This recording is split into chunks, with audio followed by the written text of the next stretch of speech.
నమస్తే అండి. నా పేరు ధర్మచంద్ర. నేను Andhra Pradesh special police association state secretary అండి.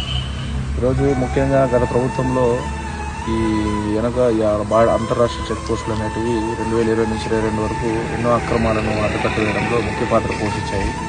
ఈరోజు ఈ చెక్ పోస్టులన్నీ కూడా మూసేసి సో ఇలా ఇక్కడ చూస్తే ఇది తమిళనాడు సరిహద్దు, తమిళనాడు సరిహద్దు లాస్ట్ ప్రాంతంలో అక్కడి నుంచి ఇట్లా వెహికల్స్ వస్తాయి. ఇలా చూస్తే ఇది ఆంధ్ర ఎడ్జ్. సో దెన్ ఇంకోటి ఏమంటే అక్రమ రవాణాలకి అడ్డు లేకుండా పోతుంది. ఈ చెక్ పోస్టులు అనేటివి ఇప్పుడు పరిస్థితి చూస్తే ఎంత దారుణంగా అంటే మీరే చూడొచ్చు.